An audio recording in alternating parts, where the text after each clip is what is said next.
Uno, dos, sí. Dos, sí. Gloria al Señor. Padre, le damos las gracias a esta hora por la oportunidad que nos permite de exponernos a su palabra. No dudamos, Dios, que cada vez que usted nos reúne, cada vez que tenemos la oportunidad de exponernos a su palabra, es porque usted nos quiere bendecir. Hoy, Señor, reprendemos todo espíritu de oposición, toda distracción, Señor, alrededor nuestro, toda distracción interna en nuestra mente, lo reprendemos en el nombre poderoso de Jesús. Sabemos, Señor, que necesitamos su consejo. Sabemos, Señor, que nos conviene, Padre Santo, su palabra en nuestra vida. Hoy, Señor, ponemos nuestro corazón, ponemos nuestra alma delante de su presencia con el hambre, con la necesidad, Señor, de su santa palabra, ese alimento que nos sostiene y que nos conduce por este camino, Señor, hasta llegar a su presencia. En el nombre de Jesús, en sus manos lo encomendamos hoy. Amén. Amén. Gloria a Jesús. Dios les bendiga, me alegro por cada uno. Tío Gilo, tío Nulfo, tío Carlos y todas las hermanas, mis hermanos que están acá muy fieles. Yo les felicito porque quiere valor venirse a sentar aquí. Yo quiero decirle a los que están más nuevos que los felicito. Démosle un aplauso fuerte a los que son más nuevos, porque se necesita valor sentarse ahí. Yo me recuerdo cuando tenía 17 años y 16 y estaba con mis amigos en el bachillerato. Yo no iba a la iglesia, hermano, porque ya andaba en los relajos ahí con los bailes y con mis cheros allá en el bachillerato. Y entonces me apenaba un poquito ya ir a la congregación y que luego me vieran en el baile, ¿verdad?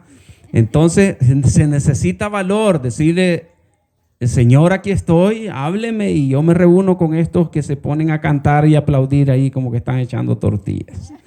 Gloria a Jesús. Bien, Pastor Juan Carlos no nos pudo acompañar hoy porque entiendo que tenía un compromiso familiar. Me parece que su mamá está de cumpleaños y bueno, es bueno ir a visitar a la familia, aprovechar esas oportunidades. Y hermano, se ha dispuesto, y quiero comentarle a los hermanos que se están reuniendo, se ha dispuesto que a partir de hoy vamos a empezar lo que se llama un estudio bíblico. Estaremos estudiando la carta a los Efesios. Así que si usted tiene preguntas, levánteme la mano porque va a ser un estudio y no es una predicación. Usted me puede parar, levantar su manita y preguntar y decir, ¿cómo está eso que está explicando ahí? Y vamos a seguir avanzando poco a poco. Así que tenga su Biblia abierta ahí en Efesios. Vamos a empezar en Efesios capítulo 1. Entiendo que vamos a ir, hermana Zulma, me corrige ahí. Vamos a ir, hermano Juan Carlos y yo, vamos a ir intercalando estas enseñanzas. Y cuando le toque el turno, hermana Amanda les va a predicar como ella sabe predicar. ¿Les parece bien? Así vamos a ir para que usted no diga, solo estudio. Es que, ok, vamos a ir a estudio. Yo, hermano Juan Carlos, y hermana Amanda nos va a ir predicando los temas que el Señor ponga en su corazón. Bien, para empezar, hermano, quiero decirles que Efesios viene, se dice así Efesios porque es una carta que el apóstol Pablo dirigió, ¿verdad? Es una epístola porque se dirigió a un grupo extenso de personas. A eso se entiende como epístola. Desde aquí empiece a aprender porque cuando estamos dando estudio también hago preguntas yo de aquí para allá. ¿Está bien, hermanos, hasta allá? ¿Está bien? Vamos a hacer preguntas porque esto es un estudio. Entonces yo les voy enseñando y les puedo preguntar, pero ustedes también me pueden preguntar para acá. Bien, se llama Efesio, la carta, Efesios, es una epístola, dije, y la diferencia entre una carta y una epístola, ya le expliqué cuál dijimos que es. Una carta va dirigida a una persona específica y una epístola va dirigida a un grupo, ¿verdad? No es exactamente a una persona. Así que así tenemos la epístola a los Efesios. No se asuste cuando le digan la epístola, ¿verdad? Y cuando le digan la carta, porque se parece, pero esta es una epístola. Éfeso, hermanos, era una ciudad que se había fundado unos 10 siglos antes de Jesús. Y estaba allí Éfeso. Recuerden ustedes que cuando Cristo vino, Él vino a la ciudad de Jerusalén. El mensaje de Jesucristo empezó a predicarse allí. Y estos hombres grandes de Dios, como el apóstol Pablo, que creyeron, se dispusieron, porque Dios puso sentir en su corazón de ir y llevar el evangelio a todo el mundo conocido. El apóstol Pablo fue uno de los mayores representantes del evangelismo de aquella época De los apóstoles no se mencionan muchos de los apóstoles haciendo el trabajo que hizo Pablo. De hecho, Pablo ni siquiera fue nombrado por Jesús en el momento que escogió los 12. No aparece ahí. Pablo fue llamado después por el Señor, pero Pablo mismo dice que él no fue llamado por hombre, sino que fue el Señor el que lo llamó, y él mismo se denomina apóstol de Jesucristo. Así que nosotros vemos ahí, para que no haya controversia, hermano, porque vemos también en los evangelios cómo se tiraron suertes para elegir al sucesor de Judas. ¿Cómo se llamó el sucesor de Judas? Voy a empezar a preguntar. ¿Cómo se llama el sucesor de Judas? Matías. ¿Cómo decidieron el sucesor de Judas? Oraron al Señor, y después de orar al Señor, ¿qué dice que hicieron? Echaron suertes, y la suerte cayó en Matías. Así que, pero luego de Matías no se menciona mucho.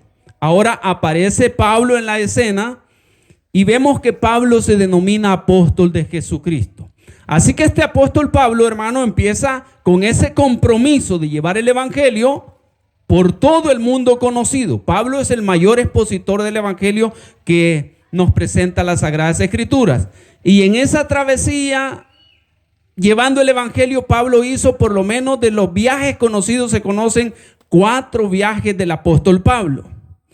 Pablo agarraba toda la zona baja y se iba por todo el Asia Menor conocido ahí. Y ahí vemos todas las iglesias que fundó Pablo. Y en el segundo viaje que hizo, fundó la iglesia en Éfeso.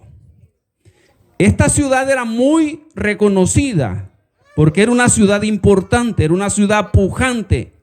Entonces el apóstol Pablo visita esta ciudad, funda una iglesia, pero no se queda mucho tiempo ahí. Si nosotros estudiamos el libro de Hechos, que lo vamos a ir mencionando poco a poco cuando vayamos estudiando acá en la carta a los Efesios, nos vamos a dar cuenta de los eventos importantes que se dieron en Éfeso. En la carta a los Efesios no se mencionan estos hechos importantes. Los hechos importantes que Pablo hizo en Éfeso se mencionan en Hechos de los Apóstoles. Así que Pablo entonces funda la iglesia de Éfeso y luego sigue su viaje. Pero luego Pablo, ustedes saben que tuvo problemas allá en Jerusalén por andar sanando los enfermos, por andar predicando a Jesús, y a Pablo lo metieron preso. Así que luego Pablo, estando preso, él declara a los soldados que lo habían metido preso que él no era solo de ahí, sino que él también tenía ciudadanía romana. Y se asustan aquellos y dicen entonces, ¿qué estamos haciendo nosotros maltratando a un ciudadano romano? Porque lo respetaban a los romanos, porque ellos estaban bajo el dominio del gobierno de Roma, toda la ciudad de Jerusalén y aquel imperio que Roma había alcanzado. Así que a Pablo lo mandan a Roma, y estando en Roma escribe esta carta y las otras cartas que ya les voy a mencionar.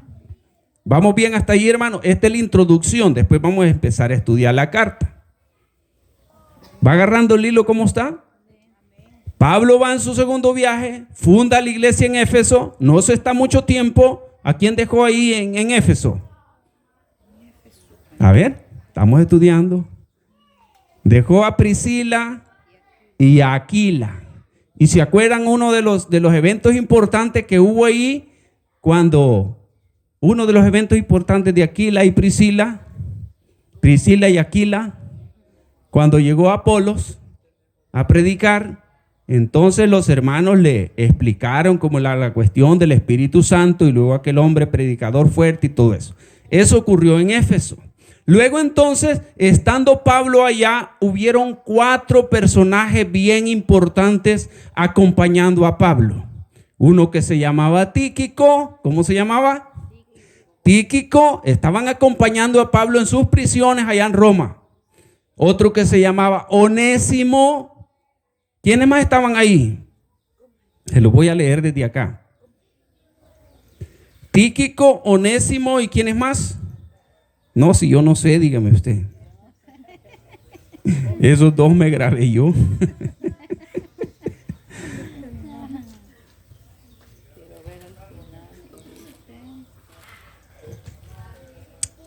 Epafrodito era el otro.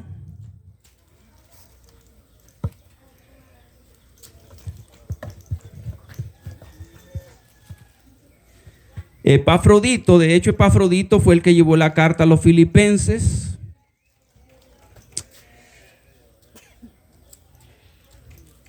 Tíquico y Epafras. Entonces, Tíquico fue el que llevó la carta a los de Éfeso. Tíquico fue el que trajo esta carta a los de Éfeso. Y ahora sí entremos en materia. Vamos a ir paso a paso, hermano, versículo por versículo, para ir estudiando esta carta a los Efesios. Yo quiero decirle que la carta a los Efesios tiene dos tópicos bien importantes. Un tópico que nos enseña doctrina y otro tópico que nos enseña vida cristiana. Las dos cosas vamos a ir reforzando acá con la escritura a los Efesios. En primer lugar, hermano, yo quiero que leamos desde el versículo 3 de la carta a los Efesios, capítulo 1, versículo 3, porque lo primero solo es el saludo. Dice el versículo 3: bendito sea el Dios y Padre de nuestro Señor Jesucristo, que nos bendijo con toda bendición espiritual en los lugares celestiales en Cristo, según nos escogió en Él antes de la fundación del mundo, para que fuésemos santos y sin mancha delante de Él, en amor, habiéndonos predestinado para ser adoptados hijos suyos por medio de Jesucristo, según el puro afecto de su voluntad, para alabanza de la gloria de su gracia, con la cual nos hizo aceptos en el amado. Gloria a Jesús. Lo primero entonces, hermano, que vemos que Efesios presenta a la iglesia comparada como un cuerpo. Eso vamos a empezar a desglosar. En segundo lugar, la creación de este cuerpo, ¿cómo fue? Fue planeado. Y el versículo 3, nos empieza dando testimonio de qué manera fue planeado este cuerpo. Dice la palabra del Señor que Él nos bendijo con toda bendición espiritual en los lugares celestiales. Hermano, cuando nosotros invitamos a las personas a recibir a Cristo Jesús, y los que ya conocimos a Cristo Jesús, tenemos que estar tan conscientes de que esto no es una religión. Dígame amén con gozo. Esto no es una religión. La palabra del Señor dice que cuando le conocimos y consagramos nuestra vida a Él, Él nos ha bendecido con toda bendición espiritual en los lugares celestiales. Oiga esto es maravilloso. Es decir, yo le explico al amigo, aquel que por primera vez viene al conocimiento de la verdad, aquel que está escuchando la palabra del Señor, yo le explico que esto es lo que ocurre en el mundo espiritual.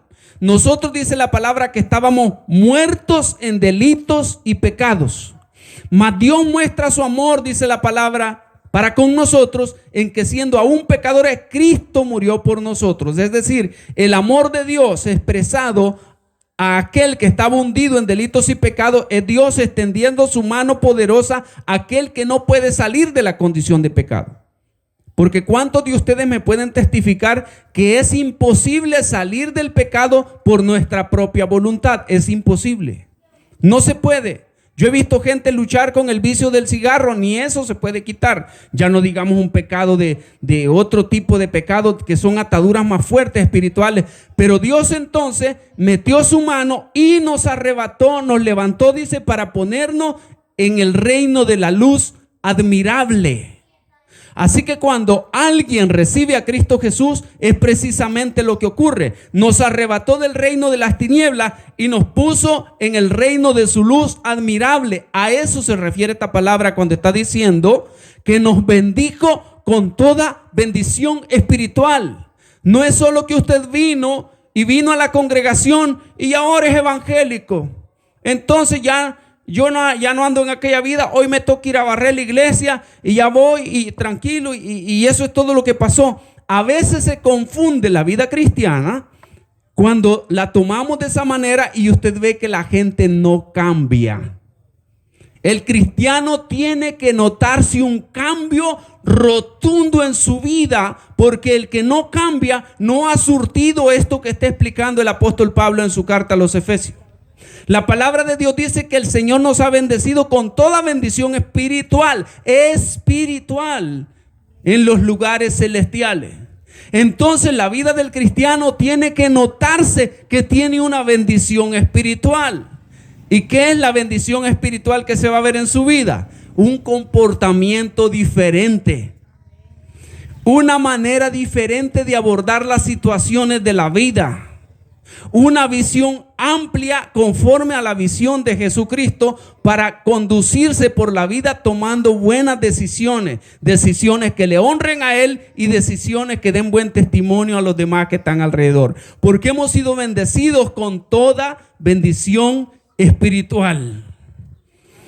Así que cuando venga uno que usted ve que es malcriado y quizás usted le conoce cualquier otro tipo de pecado y venga a decirle a usted que es cristiano, usted da la luz de esta palabra, no se lo diga pues, pero diga en su corazón, este está lejos de conocer al Dios verdadero. Porque Él dice que nos bendijo con toda bendición espiritual. Los primeros 6 versículos que vamos a estar estudiando hoy, del versículo 7 en adelante, lo vamos a estar estudiando el próximo lunes. Pero estos primeros 6 versículos tienen una frase bien importante. Es más, una palabrita solo de 2 letras que dice en. En. Eso es bien importante que usted lo tome en cuenta. Todo lo que nosotros recibimos es en. Y de allí le da un complemento. Ya va a ver usted cómo se complementa esta palabra. Vamos a seguir leyendo. El versículo 3 siempre. Dice, bendito el Dios y Padre de nuestro Señor Jesucristo, que nos bendijo con toda bendición espiritual en los lugares celestiales. Ahí viene el primer en importante que le digo. Nos bendijo con toda bendición espiritual en los lugares celestiales en Cristo. Versículo 3, final del versículo 3. Así que todo lo que pretenda el cristiano alcanzar en su fuerza no será relevante si no es lo que ha conseguido en Cristo. Es por eso que muchas personas tienen dificultades dentro de la congregación porque dicen, yo soy el líder, yo soy el que más dinero doy, yo soy el que más ayudo, y quieren que el puesto les sea reconocido o les sea reconocido y les sea aplaudido lo que hacen, pero es lo que están consiguiendo en su inteligencia, en su fuerza. Pero la palabra del Señor dice que las bendiciones espirituales para el cristiano son en Cristo Jesús.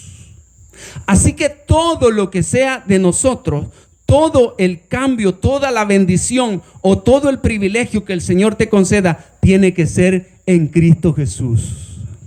Ahí, hermano, nosotros podemos entender aquella palabra cuando le dijeron a Juan, el que andaba bautizando. Perdonen, hermano, solo les quiero hacer una pregunta. Allá donde yo andaba predicando, a mí me mencionaron Juan el degollado y yo no entendía quién era. Juan el degollado, decían. O sea, y toda la gente lo reconocía, menos yo.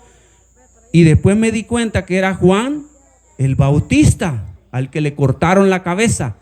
A ese conocían como Juan el degollado.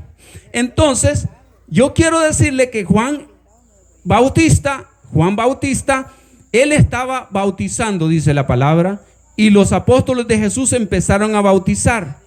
Y los discípulos de Juan vinieron y le dijeron a Juan, Juan, aquel que tú bautizaste ahora está bautizando allá y toda la gente se está yendo. Hagamos algo, es decir, porque había celo en la carne, porque se fuera la gente siguiendo a Jesús. ¿Y qué contestó Jesús? ¿Qué contestó Juan? Es necesario que yo mengüe, dijo Juan, para que él crezca. Oiga, qué maravilloso esto. Los seguidores de Juan estaban creyendo en los logros que habían hecho ellos en su inteligencia, en su fama, la fama de Juan, y eso era lo que ellos aplaudían. Pero Juan había entendido que no era importante lo que él hacía, sino aquel a quien había venido a salvar a este mundo. Y él dijo, es necesario que este Juan, aunque la gente estaba siguiendo antes de Jesús, ahora mengüe para que él crezca. Porque las bendiciones espirituales, dice la palabra, que son en Cristo Jesús. Gloria a Jesús. Si su ministerio, si su fe está basada en Cristo Jesús, usted puede tener certeza de que esas bendiciones espirituales están allá en los lugares celestiales. Pero cuando yo me siento orgulloso de mi iglesia, orgulloso de las sillas, yo les digo que yo no estoy de acuerdo en unas congregaciones que mandan a hacer unos afiches y se los ponen atrás a los vehículos de los miembros de la congregación y dice 100% y el nombre de la congregación. Hermano, aquí no estamos para levantar nombres de religión ni nombres de denominaciones. Aquí estamos para honrar y poner en alto el nombre de Cristo Jesús. Porque eso es lo que nos enseña la palabra, que las bendiciones son en Cristo Jesús. Versículo 4, ¿qué dice la palabra del Señor? Según nos escogió en Él. Gloria a Jesús. Aquí vamos con el primer punto ya. Dice que nosotros fuimos escogidos. Diga gloria a Dios. Gloria a Dios. Ya nos vamos a meter en unos temas doctrinales aquí un poco complicados, pero los vamos a ir dilucidando también a la luz de la palabra del Señor.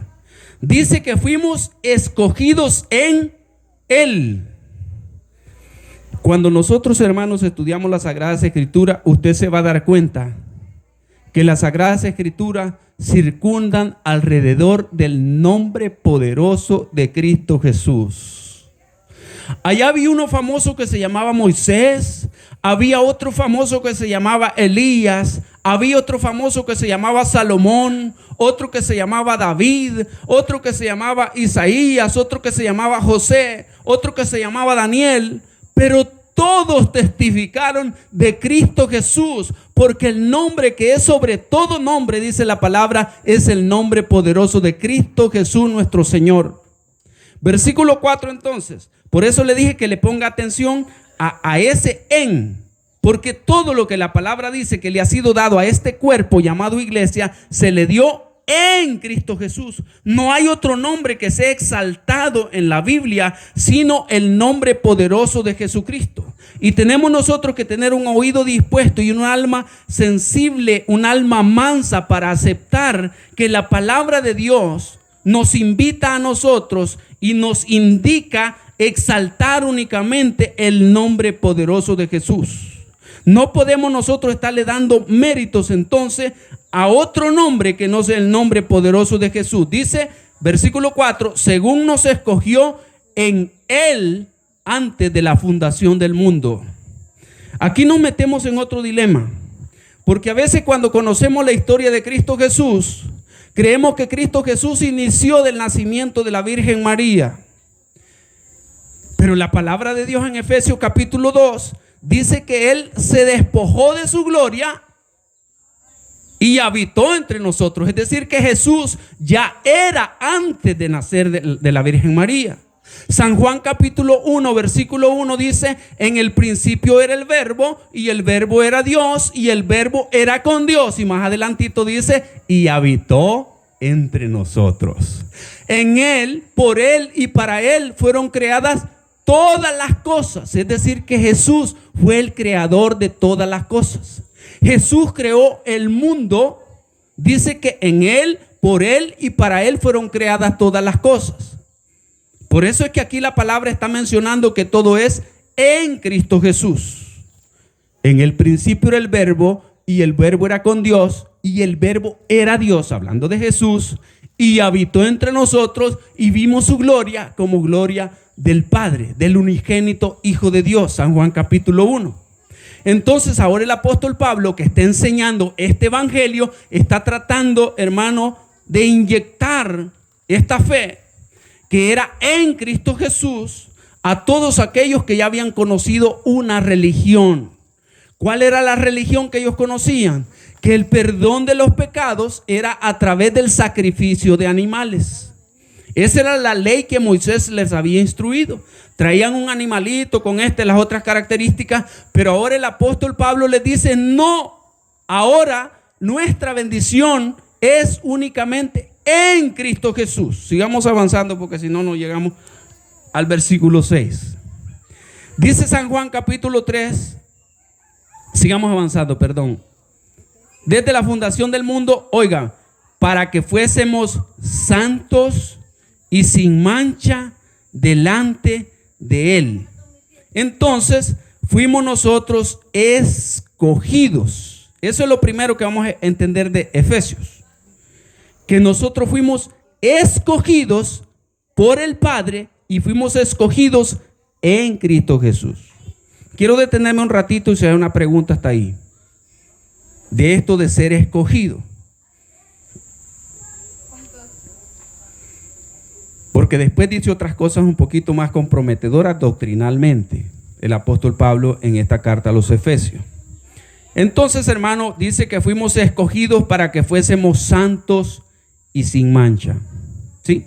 Yo entiendo que Él nos escogió, no así como sí, no, él escogió al mundo y el mundo es el que tiene que tomar la decisión si sí o sí. Ok, ya vamos a leer esos versículos. Bien. Dice que fuimos escogidos en Él antes de la fundación del mundo. ¿Para qué dice? Para que fuéramos santos y sin mancha. ¿En quién? En Cristo Jesús. Quizás aclarar ahí que santos, cuando dice que fuéramos santos, significa apartados para Él. Gloria a Jesús. Hermano, en la naturaleza humana se escuchan muchos argumentos para eliminar esta palabra, pero allí está escrita. Muchos cristianos dicen, mire, es que Dios sabe que yo soy débil. Dios sabe que yo la otra muchacha que tengo por allá, yo no la puedo dejar. Pero Él sabe que soy débil. ¿Y sabía usted que hay personas que tienen dos vidas justificándose de esa manera, diciendo, es que Dios sabe que soy débil? Pero Él dice que Él nos escogió en Cristo Jesús para que fuéramos santos y sin mancha. ¿Qué significa esto, hermano? Que cuando nosotros nos consagramos a Cristo Jesús, porque dice que para eso nos escogió, dice la palabra que nosotros recibimos un espíritu de poder, el espíritu mismo de Cristo en nuestra vida. Porque no nos ha dado el Señor, dice la palabra, espíritu de cobardía, sino un espíritu de poder, de amor y de dominio propio. Es decir, el que recibe a Cristo recibió el poder mismo de Dios. Hermano, es que a mí me gustan la cerveza, es que he recibido el poder en Cristo Jesús. Porque yo fui escogido para vivir santo y sin mancha. Dígame amén otra vez, porque aquí esto ya no se pone tan sencillo. Porque los cristianos de repente queremos vivir por rato honrando al Señor, pero por rato dándole rienda suelta a mi carácter, o dándole rienda suelta a los deseos de mi carne, pero después seguir diciendo que soy cristiano. Negativo, compañero, como dice un amigo por allá. Dice que el Señor nos escogió en Cristo Jesús para que seamos santos y sin mancha. Si usted creía que no se puede vivir sin pecar, yo le digo, tiene toda la razón. Pero hay dos diferencias que hace la palabra en la condición del hombre. Una condición es pecar y otra condición es practicar pecado. Y la palabra del Señor dice que el Señor entonces reprueba al que practica pecado. Nos vamos a ir deteniendo porque esto no es fácil. Así que aquella persona, el muy santo cristiano, un día puede ir por ahí y sus ojos se van y peca con la vista y quizás con la mente, pero inmediatamente le dice, Señor, otra vez mi debilidad. Padre, le pido que me perdone, y el hombre sigue caminando recto. Pero hay uno, ese pecó. Hagamos la diferencia. Hay uno que le pasó eso, o alguien que antes decía malas expresiones, malas palabras, y ahora de repente se pegó un tropezón, y se le salió otra vez la mala palabra. Pero inmediatamente le dice, Padre, yo soy su hijo, otra vez mi lengua dijo palabra corrompida, perdóneme. Ok, ese pecó. Pero ¿quién es el que practica pecado? El que practica pecado es aquel que no dijo solo una palabra, sino que se enojó y se descoció. Y si se enojó, toda la conversación que tuvo fue malas palabras. Y si se descuidó, empezó y todo su pensamiento se fue y fueron puro malo pensamiento. Si agarró el teléfono, otra vez cayó a mirar pornografía, por poner un ejemplo, Se acordó que era pecado mirar pornografía, pero dijo, pero no, pero es que está bonito lo que estoy mirando. Y se quedó 2 horas mirando pornografía. Ese practica pecado. Ese no tiene gobernándolo en su corazón al Espíritu Santo de Dios. Ese no ha recibido las bendiciones espirituales en Cristo Jesús. Ese ha creído en Dios, pero no ha conocido a Dios. Son 2 diferencias ahí. Pero la palabra de Dios dice que nosotros cuando creímos, el apóstol Pablo está hablando a los creyentes, dice, ustedes recibieron y han sido escogidos en Cristo para ser santos y sin mancha. Ahora sí vamos al punto que tocó hermana Zulma. Porque hermanos, de aquí se han dividido un montón de doctrinas. La doctrina de la escogitación y la doctrina de la predestinación. Algunos andan allí diciendo que ya Dios eligió el grupo que va a ser salvo y nadie más puede ser salvo porque Él ya escogió quiénes son. Y solo Él sabe quiénes son. Pero entonces, ¿qué podemos decir al respecto nosotros? Podemos estudiar la palabra del Señor que nos enseña en San Juan capítulo 3 versículo 16, que dice, porque de tal manera amó Dios al mundo, que ha dado a su Hijo unigénito para que todo aquel que en Él cree, no se pierda, sino que tenga vida eterna.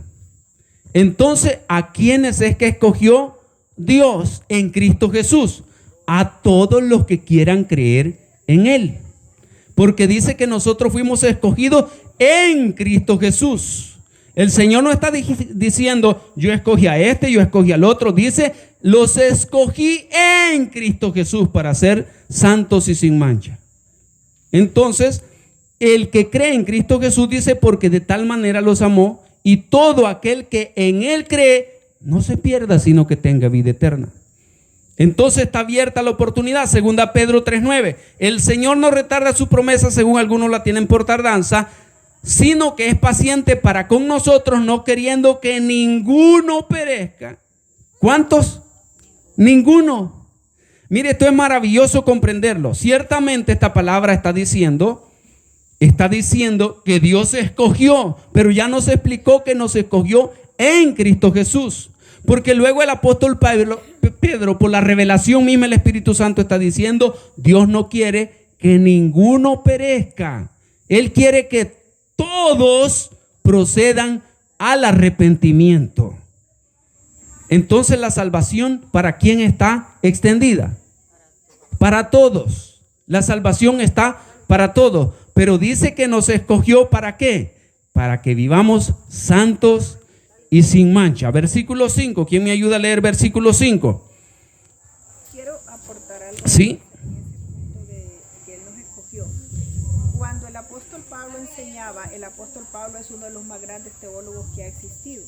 Entonces el apóstol Pablo no está en el contexto de la gracia solamente, sino que entendiendo cuando dice antes de la fundación del mundo, cuando Dios fundó el mundo todavía no había fundado el hombre. Amén. Entonces cuando Dios creó al hombre, el plan perfecto de Dios era que el hombre no pecara. Correcto. Pero cuando Adán pecó, el apóstol Pablo dice que Jesús es el nuevo Adán. Amén. Por eso es que no es un grupo del cual está hablando, sino está hablando de la raza humana, porque en Cristo toda la raza humana tiene la oportunidad, así como la tenía en Adán, pero Adán pecó. Entonces cayó en la condenación del pecado. Así, eso es muy importante, que el apóstol Pablo, como un teólogo, no está en el contexto de la gracia, él está en un contexto global de la palabra. Por eso mencionó antes de la fundación del mundo. Es importante retomar esa frase. Dice que Él nos escogió antes de la fundación del mundo. ¿Cuándo hizo la escogitación? Dios. Antes de la fundación del mundo. Antes que creara al hombre. Él nos había escogido para salvación. Ahora, cuando Dios crea a Adán y Adán peca, entonces da lugar al pecado y le entrega, ahí viene algo que se llama dispensaciones, pero no nos vamos a meter mucho ahí. Pero entonces viene, hermano, la dispensación del pecado. Vemos ahí entonces Satanás tomando el control. Y si usted ve, cuando Cristo mismo fue llevado al monte para ser tentado, Satanás le ofrecía los reinos de la tierra. ¿Por qué ofrecía Satanás los reinos de la tierra? Porque en este tiempo Satanás es el príncipe de este mundo. Pero cuando Cristo resucitó, le está poniendo mucho coco a esto. Adán le entregó las riendas. A Adán se le encargó esta tierra, este mundo, sojuzgar y todo. Pero cuando Adán pecó, entonces Adán le entregó a Satanás la rienda de este mundo. Y es por eso que la palabra del Señor menciona a Satanás como el príncipe de este mundo.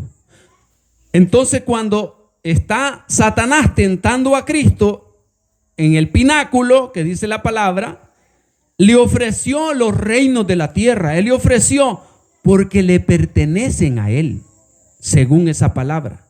Entonces Satanás está ofreciendo lo que se le había entregado por Adán. Pero ahora Jesús, hermano, va a la tumba y resucita de entre los muertos, recuperando, pero todavía no ha sido puesto bajo sus pies. Eso lo vamos a estudiar en Corintios. Esa es otra cosa. Pero al final entonces vemos que Dios dice que nos escogió antes de la fundación del mundo. Ahí estuvo la escogitación. Podría ser, si queremos especular, que hay distintas creaciones que Dios tiene, seres, ¿verdad? Seres angelicales y de todo tipo en el cielo que no los conocemos nosotros, pero Él dice que a nosotros, la raza humana, nos escogió en Cristo Jesús para vivir en santidad y para vivir sin mancha. Ese es el plan para esta humanidad que nosotros conocemos. Versículo 5 entonces, ¿quién me ayuda por ahí? En amor, habiéndonos predestinado. Ahí viene la otra palabra complicada, ¿verdad? Dice para vivir delante de Él en amor, habiéndonos predestinado para ser adoptados hijos suyos y por medio de Jesucristo. Aquí va otra vez, por medio de Jesucristo. ¿Ve usted? Entonces otra vez se vuelve a decir por medio de Jesucristo. Pero ¿dónde nos vamos a detener un poquito? Donde dice para vivir sin mancha delante de Él en amor, habiéndonos predestinado para ser adoptados hijos suyos. Hermano, aquí estamos hablando entonces de dos términos.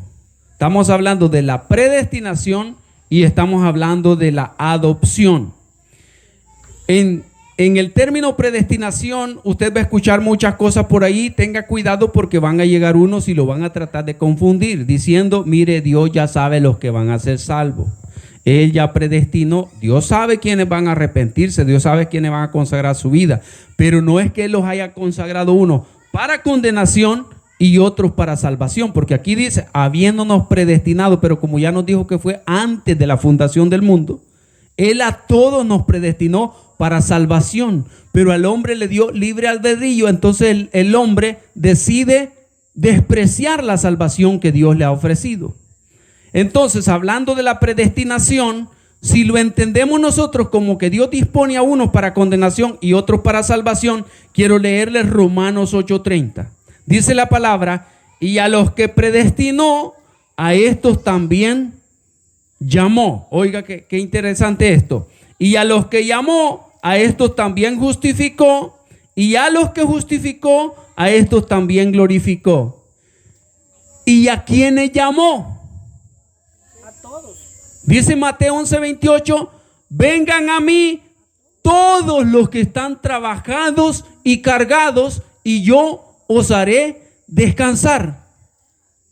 Y dice, y a los que predestinó, ¿a quiénes predestinó? Los predestinó a todos, porque dice que fue antes de la fundación del mundo para ser bendecidos en los lugares celestiales en Cristo Jesús. Y ahora Pablo lo está repitiendo aquí en Romanos 8:30 diciendo, y a los que predestinó, a estos también llamó. Y Jesús, hermano, en Mateo 11:28 dice,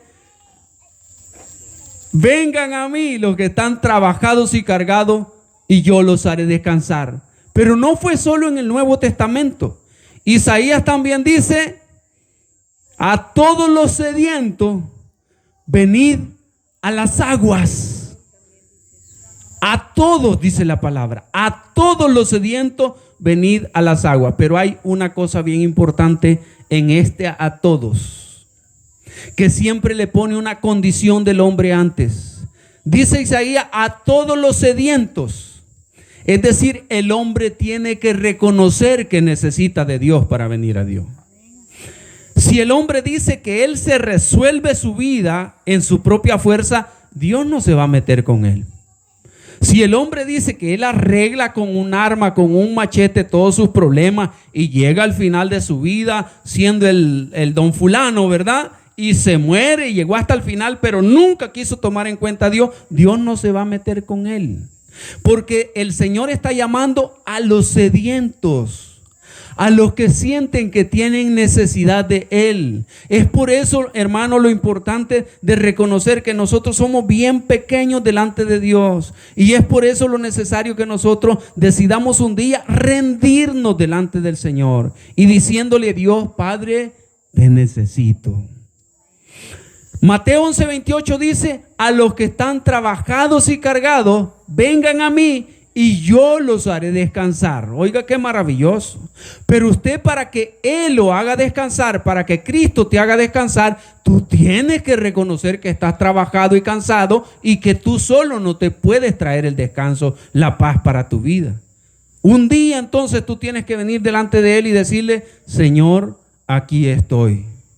Señor, le necesito. Ya desgracié mi vida, yo he cosechado mal, he cosechado llanto, he cosechado lo otro y mi vida no está yendo bien delante de sus ojos. Aquí estoy. Y dice, yo los haré descansar. Isaías 1:18, ¿qué dice? Vengan luego y estemos a cuenta.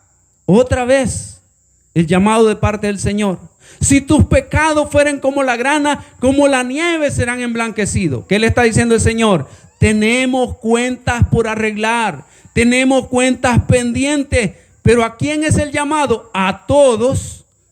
Pero ¿quiénes son los que van a aplicar para la predestinación? De lo que está hablando acá. Pues los que vengan, Él ya los predestinó desde el principio, desde antes de la fundación del mundo, y los predestinó en Cristo Jesús. Pero ¿quiénes van a tener la salvación? Los que vengan, los que atiendan su llamado. Pero ¿a quién está llamando Él? A todos. Entonces, porque los predestinó a todos. Romanos 8:29 dice, porque a los que antes conoció, también los predestinó para que fuesen hechos conforme a la imagen de su Hijo, para que Él sea el primogénito entre muchos hermanos. ¿Y a quiénes conoció el Señor? A todos. Él nos conoció a todos y Él dice que nos predestinó antes de la fundación del mundo. Entonces, ¿a quiénes conoció? A todos. ¿A quiénes predestinó? A todos. Dice, a los que predestinó, a estos también llamó. ¿Y a quiénes llama el Señor? A todos. Hermano, tengo que detenerme en esto un poquito de la predestinación, porque hay unas congregaciones fuertes que están predicando esto de la predestinación. Que Dios ya te tiene marcado y que tú eres salvo, y aquel Dios dijo que no es salvo, ese no tiene oportunidad de nada para salvación. Pero aquí estamos viendo entonces, a la luz de la palabra, que Dios los predestinó a todos. Los llamó a todos. La diferencia es cuántos vinieron al llamado que Él hizo. Cuántos atendieron la invitación que Él hizo. Esa es la diferencia entonces. El versículo 5 también dice que nos adoptó. Ahora quiero preguntarle si usted ha conocido este término un poquito ahí en la Biblia. ¿Por qué dice que nos adoptó? Nos adoptó, hermano, porque la palabra de Dios dice en San Juan capítulo 1, versículo 11, a lo suyo vino y los suyos no le recibieron. Es decir, la nación escogida de Dios se llama Israel. Y nosotros fuimos por adopción.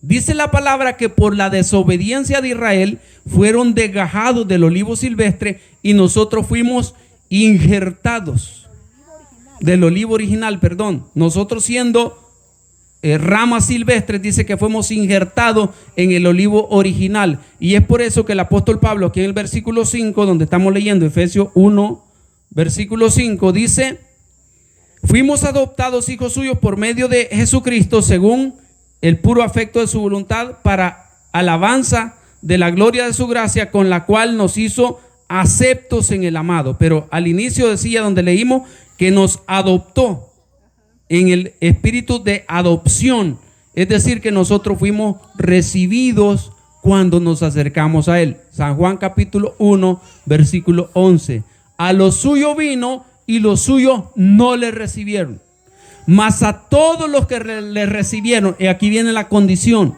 a los que creen en su nombre, les dio potestad de ser hechos hijos de Dios. ¿Qué es lo que nos da el derecho de adopción, hermano? Creer y aceptarle. ¿A quién? ¿A la religión evangélica? No, es que no se trata de religiones. Esto que estamos leyendo, estos primeros versículos y lo que sigamos leyendo de Efesios, usted se va a dar cuenta que siempre dice en Cristo Jesús, por medio de Él, por medio de el amado, en Cristo Jesús. Entonces esto se trata de Cristo Jesús. Alabado sea su nombre. Entonces nos predestinó en Cristo Jesús, pero también nos adoptó. Primera de Pedro capítulo 2 versículo 10 dice: vosotros que en otro tiempo no erais pueblo, hablando de quién, de los que no éramos judíos, dice: no eras pueblo, pero que ahora sois pueblo de Dios, que en otro tiempo no habías alcanzado misericordia, pero ahora habéis alcanzado misericordia. San Juan 1:12, que eso lo acabo de recitar. Mas a todos los que le recibieron, a los que creen en su nombre, les dio potestad de ser hechos hijos de Dios. Hermano, si usted no ve que venimos a gritar todos los lunes acá, es precisamente por eso. Para que usted conozca este evangelio y usted decida en su corazón creer en Jesús. Todos creemos, pero aceptar a Jesús es otra cosa diferente, como Señor y Salvador. ¿Qué significa entonces? Aceptarle como Señor significa decirle: tú eres mi dueño. Y cuando le digo tú eres mi dueño, estoy dispuesto a hacer su voluntad. Eso es que el Señor sea mi Señor, que sea mi dueño. Entonces yo permito que el Espíritu Santo haga una transformación en mi vida y estoy dispuesto a ser obediente a su palabra, sea que la lea o sea que la oiga, y yo diga: Señor, qué equivocado estaba. A partir de hoy yo cambio esto y cambio lo otro, porque tu palabra me lo está enseñando. Pero también aceptar que Jesús es nuestro Salvador. Hermano, aquí me quiero detener un poquito también, porque alrededor del mundo hay tantas religiones enseñando que hay muchas formas para salvarse. Es triste esto, pero la Biblia nos enseña que es solo en Cristo Jesús la salvación. Lo único que el hombre necesita es creer en Jesús, pero aceptar a Jesús, es decir, consagrar nuestra vida a Él y vivir conforme a los mandatos de su palabra. Eso es recibir a Cristo, y solo eso se necesita para ser salvo. Y usted me va a decir: hermano, ¿y las obras? La Biblia explica con claridad que las obras solo son un fruto de que usted ya es salvo. Y dice que una fe sin obras es muerta. Entonces los cristianos tenemos que hacer obras y abundar en buenas obras, pero como fruto de nuestra fe en Cristo Jesús, no para ganarnos la salvación, porque la salvación ya fue comprada en su totalidad por el sacrificio de Cristo Jesús en la cruz. Porque desde el momento que yo creo que las obras me van a servir para salvación, entonces mi salvación ya no es en Cristo Jesús. Cuando yo creo que los méritos que yo haga en esta tierra me van a ayudar para salvación, le estoy quitando méritos al sacrificio de Jesús, cuando la palabra del Señor dice en Hebreos que Él pagó una sola vez y para siempre el precio de nuestros pecados. ¿Se comprende eso? Por eso es que Pablo insiste que todo lo que nosotros conocemos, lo que hagamos y lo que digamos en términos espirituales, todo es en Cristo Jesús. De ahí nuestra vida por obligación tiene que dar frutos de cristiano. Pero ya no para ganarnos la salvación, porque la salvación la pagó completa Cristo en la cruz con ese sacrificio cruel y vergonzoso. Gloria a Jesús. Primera Pedro 2:10, que es lo que estamos leyendo. En otro tiempo dice, no eras pueblo, pero ahora sois pueblo. Hay un cambio, hermano, cuando nosotros recibimos a Cristo Jesús. Se acercó en San Juan capítulo 3, un hombre conocedor de la religión que se llamaba Nicodemo. Se acercó a Cristo Jesús y le dijo, ninguno puede hacer estas obras que tú haces si no ha venido de allá. Dime, ¿qué tengo que hacer para ir al reino de los cielos? ¿Y qué le contestó Jesús? De cierto te digo que si no nacieres de nuevo, no verás el reino de Dios. Entonces precisamente eso es lo que está hablando acá el apóstol Pedro. Antes no eras pueblo, pero ahora eres pueblo. Y a Nicodemo Jesús le dijo, tú decías que eras, pero no eras. Tú necesitas nacer de nuevo para ser pueblo. A eso se refiere entonces cuando dice nos adoptó. ¿Cuándo es que el Señor te adopta? No cuando tú practicas una religión, no cuando tú te identificas con una religión, sino eres adoptado hijo de Dios cuando tú consagras tu vida para Él. Cuando estás dispuesto a dar testimonio de Cristo y darte color y decirle a los cheros que te conocían la vida que tú llevabas un poco desordenada y estás dispuesto a decirle, no, lo siento, he conocido a un Cristo que me escogió desde antes de la fundación del mundo para ser santo y sin mancha. Y tú lo dijiste de corazón y empiezas a vivir conforme a esta palabra. Allí fuiste adoptado por Cristo Jesús. Cuando hiciste un compromiso genuino desde tu corazón y consagraste tu vida al Señor, fuiste adoptado. Antes no eras pueblo, pero ahora eres pueblo. Versículo 6. Hasta ahí dijimos que vamos a llegar hoy. El versículo 6 dice, para alabanza, me faltó una parte ahí en el versículo 5. Dice que fuimos adoptados hijos suyos por medio de Cristo Jesús otra vez. Es que el apóstol Pablo está insistente en que nosotros comprendamos que todo ha sido en Cristo Jesús. Dice, según el puro afecto de su voluntad. Aquí me quiero detener un poquito. Es que no es porque mi papá era el gran líder religioso. Es que no es porque yo haga buenas obras y que yo dé buenas ofrendas a la congregación y que yo sea el que más sirve en la congregación y que yo sea el más que me tire al piso para limpiar y limpiar los baños en la congregación. La palabra de Dios dice que Él te escogió, que Él te adoptó por el puro afecto de su voluntad. Nada hicimos nosotros para merecerlo. A Él le plació poner en tu corazón hoy estar ahí sentadito y escuchar esta palabra. Porque hay cientos de personas alrededor que escuchan la invitación cuando venimos aquí a las 4 de la tarde. Pero a Él le plació que usted estuviera ahí.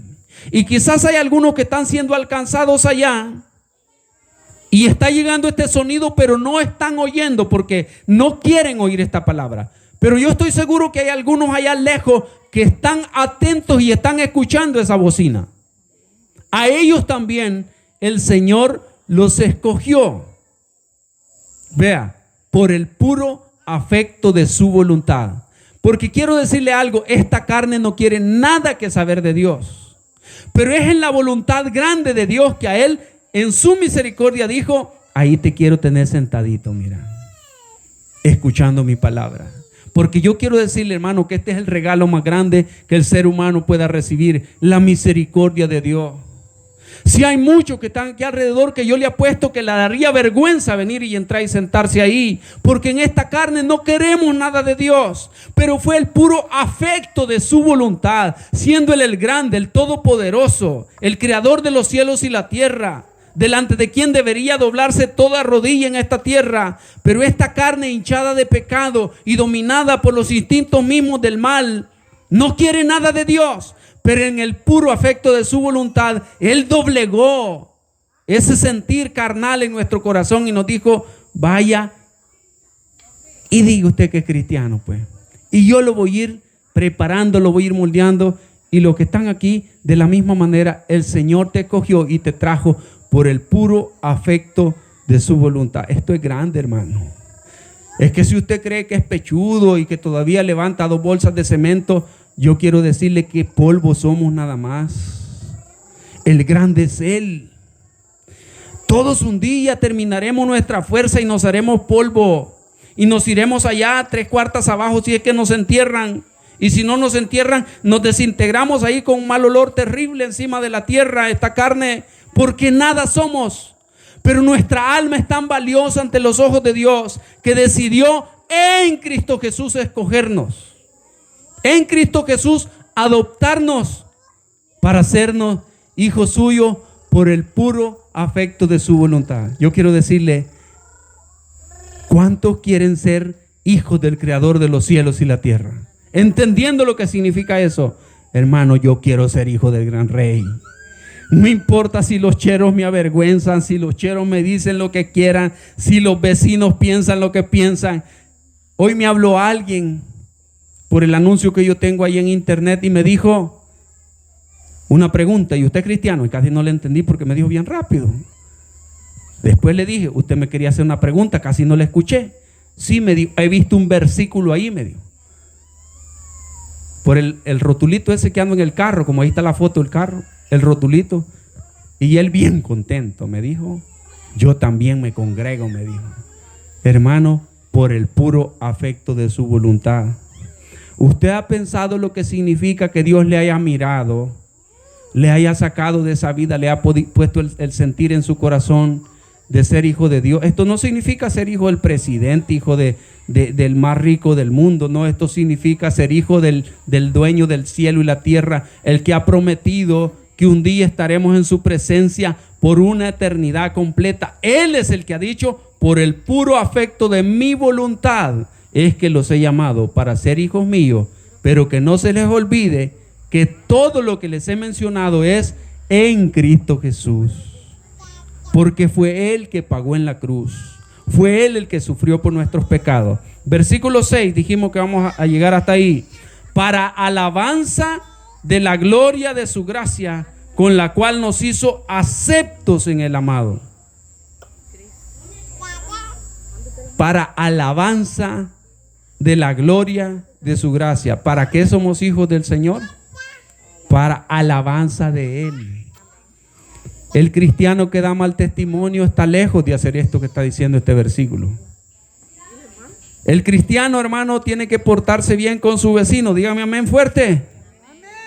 El cristiano tiene que portarse bien con su esposa. El cristiano tiene que portar bien con su esposo. Amén. ¿Sí? Este versículo enlaza lo que decían los primeros, porque cuando Dios creó al hombre, Dios lo creó para alabanza. Correcto. Y cuando él pecó, perdió la comunión. Correcto. En Cristo se enlaza otra vez. Se vuelve al propósito original de Dios al haber creado al hombre. Este Pablo era teólogo. Sí, es que Pablo nos está dando unas lecciones grandes. Al principio dice que nos escogió antes de la fundación del mundo para ser hijos suyos por medio de Jesús.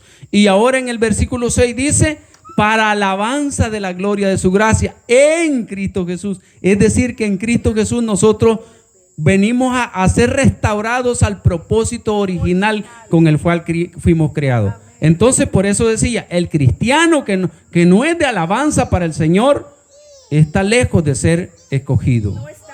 No está en el propósito. El cristiano que en lugar de dar buen testimonio está haciendo que el vecino diga, yo para ser como ese mejor no soy nada. Entonces no está cumpliendo este propósito. Solo leo unos versículos allá al final del versículo 6 que estamos leyendo.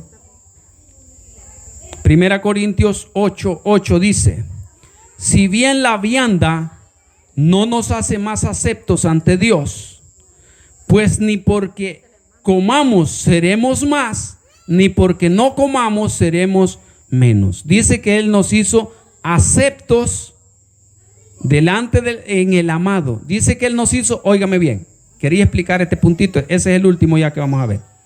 Dice que el Señor nos hizo para gloria suya, pero nos hizo aceptos en el amado. Hermano, las religiones de repente te enseñan que tú para ser aceptable delante de Dios tienes que hacer esto, lo otro y lo otro y lo otro. Y están diciendo cosas de repente que caen en esto, y Pablo las menciona ahí en Corintios.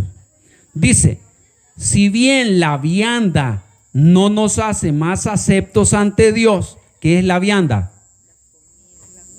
Porque hay unos que hasta por la comida andan diciendo ahora que si comes esto, que si no comes lo otro, que si tú dejas de comer lo otro. Si dice que nosotros hemos sido aceptos delante del Padre en el amado. ¿Quién es el amado? Cristo Jesús. Y el mismo Pablo, después podemos estudiar allí Gálatas, donde dice que si nosotros nos queremos justificar por las obras de la ley, dice que de la gracia hemos caído, Gálatas 3:5, que de la gracia hemos caído y que de nada aprovechará Cristo. Entonces, y aquí en Efesios, en Corintios, está diciendo Pablo, si bien la vianda no nos hace más aceptos delante de Dios, entonces ¿dónde quedamos aquellos que podemos creer que nos caímos de la gracia si comimos esto, si comimos lo otro? El apóstol Pablo está diciendo, pues porque no comamos seremos más, ni porque comamos seremos más, ni porque no comamos seremos menos. ¿Preguntas? Esto está complicado porque yo sé que ustedes aquí tienen de repente algunas doctrinas de estas complicadas. Solo quería preguntarle de antes, ¿qué es nacer de nuevo? Nacer de nuevo, hermano, es hacer una entrega de corazón. La palabra del Señor en San Juan capítulo 3, esto el Señor se lo dice a Nicodemo, te es necesario nacer del agua y del Espíritu. Entonces el Señor lo que le está diciendo a Nicodemo, ser cristiano no es ponerte una ropa. Ser cristiano no es decir que tú eres cristiano. Nacer de nuevo es entregar tu vida diciéndole a Dios que te perdone y estar dispuesto a vivir conforme a su voluntad, negándote a la vida pasada y empezar a vivir una vida en Cristo Jesús que solo se puede ser si es guiada por el Espíritu. Por eso es que le está diciendo el Señor Jesús a Nicodemo, te es necesario nacer del Espíritu. Porque esa vida no puede ser llevada solo por entendimiento, sino que tiene que ser una vida conducida por el Espíritu. Sí. Que el Espíritu Santo de Dios es el que toca los corazones de Amén. las personas, porque Él dice que nos escoge, Sí. ¿verdad? Todos, pero Él hace ese llamado al corazón. Entonces, no lo vemos en el ámbito material, pero en el ámbito espiritual, la persona recibe, dice, toca la puerta. Amén. El hombre decide abrirlo en ese libre albedrío que tiene, acepta a Jesucristo como su Señor y Salvador personal, porque todo es en Cristo, en el Hijo de Dios, Amén. y se da ese nuevo nacimiento. Y la evidencia de ese nuevo nacimiento en lo espiritual, su nombre se escribe en el libro de la vida. Dios lo ve como hijo a través de la sangre de su hijo que ha perdonado sus pecados, y en el ámbito natural la persona tiene una transformación. Un comportamiento diferente. Sí, solo quiero comentar algo antes de dar la palabra a mi esposa. De los que estamos aquí, levánteme la mano, ¿cuántos han recibido a Cristo así puntualmente que usted diga, yo recuerdo el día que recibí a Cristo? Levánteme la mano hasta arriba. Hasta arriba, ok. Solo para testimonio, un día le podemos dar el espacio a las personas acá para que nos compartan qué sintió cuando recibió a Cristo. Allí se dio el nuevo nacimiento.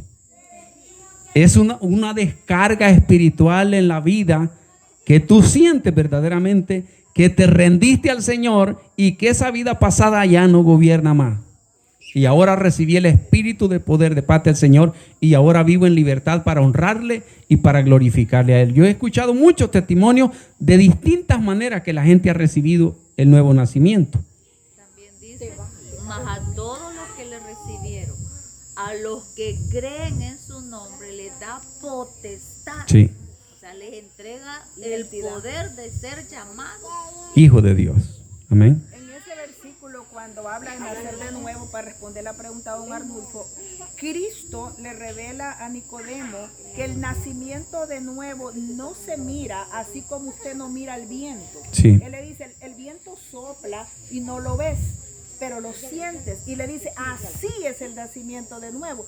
Porque el que nació del agua y del espíritu no nació, le dice Jesús, de carne, sino del espíritu. Jesús le explica qué es nacer de nuevo. Entonces, cuando la persona humana caída tiene un encuentro con el nuevo Adán, que es Cristo, y reconoce el señorío de Cristo y reconoce la redención en el sacrificio de Cristo, en el mundo espiritual ocurre algo.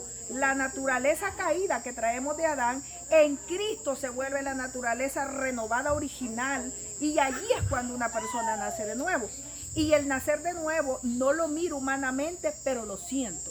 Amén. Que es como lo que él iba a decir del testimonio, que muchos pueden darse de eso. Sí, el bautismo en el agua, ¿para qué es entonces? El bautismo en el agua, dice el apóstol, que es una evidencia de lo que ocurrió en el mundo espiritual. Oiga bien esto, en el mundo espiritual usted fue transformado. Ahora, cuando usted se bautiza, lo sumerge. Cuando usted es sumergido en el agua y todo el mundo lo ve, usted está muriendo, literal. Es como una semejanza. Usted está muriendo, pero cuando lo sacan de nuevo, usted está volviendo a la vida. Eso no es que ocurra en ese momento que lo bautizan, no, eso es una escenificación de lo que ocurrió en el mundo espiritual cuando la gente nació de nuevo. Por eso, por eso el bautismo nos salva, y eso lo dice claramente la palabra. El bautismo es una evidencia de lo que ocurrió en el mundo espiritual, porque lo que lo salva es nacer de nuevo. Yo quiero explicar un poco acerca de qué significaba el bautismo en aquel entonces. También eso es importante. Eso es importante. En el tiempo de Jesús, decir que tú eras cristiano lo sellaba con el bautismo. Con eso se sellaba. ¿Pero qué significaba eso? Se habían matado al líder, al que usted iba a proclamar como su Señor. Habían matado a los apóstoles también, y de ahí para adelante la iglesia se siguió bautizando en el nombre de Cristo Jesús. Se siguieron bautizando por ese nombre. Estaban diciendo, yo estoy dispuesto a que me maten por ese nombre. Eso significaba en aquel entonces. Hoy en este tiempo no, hermano. La gente se bautiza mascando chicle, se bautiza solo porque ya tiene tantos años de estar en la iglesia y porque quiere que le tomen fotos allá en un lugar y bautizarse. Pero realmente el bautismo en aquel tiempo bíblico lo que significaba es, hermano, métame en las aguas, porque el bautismo lo que más es un testimonio de que usted creyó y ahora se quiere dar color. Así lo digo yo, pero es identificarse, ¿verdad? Ahora se quiere identificar como seguidor de Cristo Jesús y sellar un voto que usted no vuelve atrás. Porque la palabra de Dios dice que en el bautismo es la escenificación de que usted murió a una vida pasada y ahora ha resucitado a una vida nueva en Cristo Jesús. Es una escenificación que usted está dando testimonio de que usted cree eso y lo quiere testificar públicamente delante de Dios y delante de todos los que estén mirando. Decirle a usted, a partir de hoy, yo soy cristiano bautizado, es decir, marcado pues para el Señor. Sí. Amén. ¿Otra pregunta? Hoy el bautismo, como dije, ha perdido mucho valor, ese valor que tenía ya. Hoy se bautiza a la gente solo porque la llevan en un grupo y se van a bañar y todo, pero el bautismo significa eso. Bautismo significa hacer promesa de fe delante de Dios y delante de los hermanos, decirle, hermano, hoy les doy el derecho a ustedes de ponerme la mira a ver si yo sigo siendo el mismo. Hoy me bauticé dando testimonio de que soy seguidor de Cristo. Eso debería significar el bautismo para nosotros. Quizás cabe mencionar que dice en Romanos 8 que si por el Espíritu de Dios hago morir las obras de la carne, viviré, ¿verdad? Porque no es en mis fuerzas ese cambio, esa transformación, que si dejo de las malas palabras, que si dejo el adulterio, de mentir, de ser deshonesto, cualquier pecado que lo menciona en Gálatas, no es en mis fuerzas, es en el poder del Espíritu Santo de Dios, porque dice así: si por el Espíritu de Dios hago morir las obras de la carne, viviréis, ¿verdad? Y el bautismo es un testimonio público que soy seguidor de Jesús. Amén. De hecho, cuando nacemos el Espíritu nos sella. ¿Alguien más? ¿Otra pregunta? Sí, hermano. ¿Y qué significa el lavado de pies cuando lo hizo en San Juan? Parece que dice... Bien. El Señor lo que estaba dando era una lección de servicio y de humildad. El Señor nos lo enseñó como una doctrina para salvación. Recuérdese que cada cosa que se escribió y cada cosa que se hizo, tanto por los apóstoles como por Jesús, era por algo que se estaba viviendo en ese grupo donde ellos estaban. Si el apóstol escribía del adulterio, era porque algunos de la iglesia tenían problemas de eso. De hecho, a los corintios les manda una carta bien fuerte el apóstol Pablo, diciendo: hay uno de entre la iglesia que se está durmiendo con la mujer de su mismo papá. Y eso ni se tiene que mencionar entre ustedes, y el apóstol Pablo les dice cómo atender esa situación. Entonces, cuando Jesús viene y les da esa lección, era porque les hacía falta, ¿qué? El principio que les quería enseñar con el lavamiento de los pies. ¿Y cuál es el principio más grande que el Señor les enseñó? Humildad y servicio hasta abajo los unos a los otros. ¿Imagina usted que viniera aquí el señor presidente de la nación y Jesús le dice: le tenés que lavar los pies al hermanito? Hermanito, quítate esos zapatos negros que tenés, que te lave los pies. ¿Qué le quiere enseñar él? Le tiene que enseñar que delante de él todos somos iguales. No valen títulos, no vale dinero, no vale posición social ni físico, sino que tenemos que servirnos unos a otros. Lección grande. También, hermano, el contexto de eso era, ellos estaban discutiendo porque Jesús ya les había dicho que iba a morir. Y ellos, en vez de decir, ¿verdad?, qué pena o algo, comenzaron a discutir quién iba a ser el grande. ¿Quién iba a estar, verdad? ¿Quién iba a ser el grande? Es más, unos se atrevieron a decirles, la mamá llegó, ¿verdad?, y dijo que un hijo mío esté a tu derecha y el otro a tu izquierda. O sea, ya estaban pensando en poder, en posición. Por eso Jesús se ciñe la toalla y comienza a lavarles los pies, diciéndole: ustedes quieren ser grandes, sean servidores, porque el grande en el reino de los cielos es el que sirve.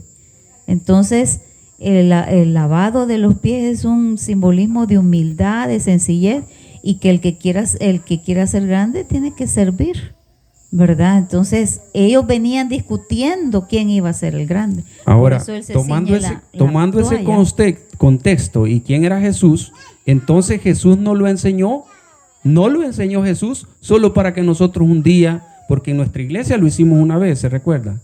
Donde yo estaba lo hicimos una vez, nos lo enseñaron y lo hicimos. Pero no se trata que Jesús lo enseñó para que cada cierto tiempo nosotros lo practiquemos. No, al Señor lo que le interesa es que nosotros aprendamos el principio, la humildad y el servicio, porque de nada le sirviera a la persona estarle lavando los pies ahí a cada cierto tiempo al hermano si afuera de la iglesia no le sirve a nadie. Jesús lo que quería enseñar era que nos sirvamos los unos a los otros. Nos lavamos los pies cada vez que servimos. Mire, nosotros, le voy a poner un ejemplo. Yo conozco empresarios, conozco gente pudiente que se despoja de su estatus y va a servir. Después de haber donado lo que va a servir. Después de haber donado la plata, después de haber donado todo, se despoja de su estatus, lo estoy diciendo bien, y va a servir. Eso fue lo que Jesús se despojó de su estatus de ser el Rey de Reyes y Señor de Señores para lavar los pies a sus discípulos que eran en estatus menos que él, por así decirlo. Entonces, los cristianos lavamos los pies cuando nos bajamos de estatus. Cuando yo soy la pastora, el evangelista, la teóloga, la graduada, la que fui a pagar la universidad, pero vengo y les sirvo con gusto. Y si me dicen, vaya a lavar los trastes a la hermana, con gusto, aunque en mi casa alguien me los lave.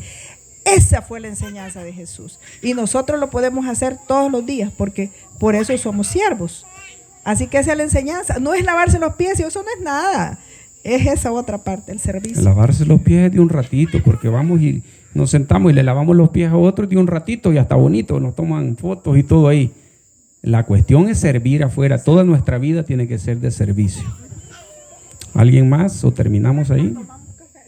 ¿O tomamos café? Amén. Yo creo que sí, ya nos avanzó el tiempo. Hermano, así van a ser los estudios. Pastor Juan Carlos va a estar retomando, entiendo yo. Y yo y él vamos a estar llevando estos estudios. Y mi esposa va a seguir predicando esos temas que el Señor pone en su corazón. También. Ok.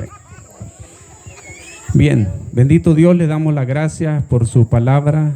Gracias por las lecciones que nos da. Gracias porque podemos entender ahora, Señor, que usted nos escogió, nos adoptó, nos apartó, Señor, nos predestinó, y todo fue en Cristo Jesús desde antes de la fundación del mundo. Gracias le damos porque fue, Señor, por su pura voluntad. Nosotros no hicimos nada, Dios. Usted en su misericordia nos miró y nos llamó y puso en nuestro corazón el sentir para acercarnos y reconocerle a usted como el grande, como el todopoderoso. Hoy, en el nombre de Jesús, yo suplico que usted complete esa obra en cada corazón, que podamos ser edificados, que podamos crecer espiritualmente y que podamos consagrarnos y honrar a Él, a Cristo Jesús, a quien su palabra nos llama, Señor, que es nombre sobre todo nombre. Gracias le damos hoy. Llévenos con su paz, con su bendición a nuestros hogares. Y aquel que está indeciso todavía, Señor, no sabemos cuándo será el final de nuestros días, que usted puede concederle arrepentimiento y pueda mostrarle su verdad. En el nombre poderoso de Jesús, en sus manos nos encomendamos. Amén. Amén. Dios les bendiga, mis hermanos. Si usted quiere, puede seguir estudiando desde el versículo 7 hasta el versículo 14, que será la próxima parte. Ahí ya viene la parte doctrinal de este capítulo de Efesios. Efesios 1, del 7 al 14, vamos a estar el próximo lunes. Y usted ya puede traer sus preguntas, ¿verdad? Y así vamos a seguir avanzando con este estudio. Dios les bendiga, y las hermanas allí le van a dar un café. ¡Qué bendición!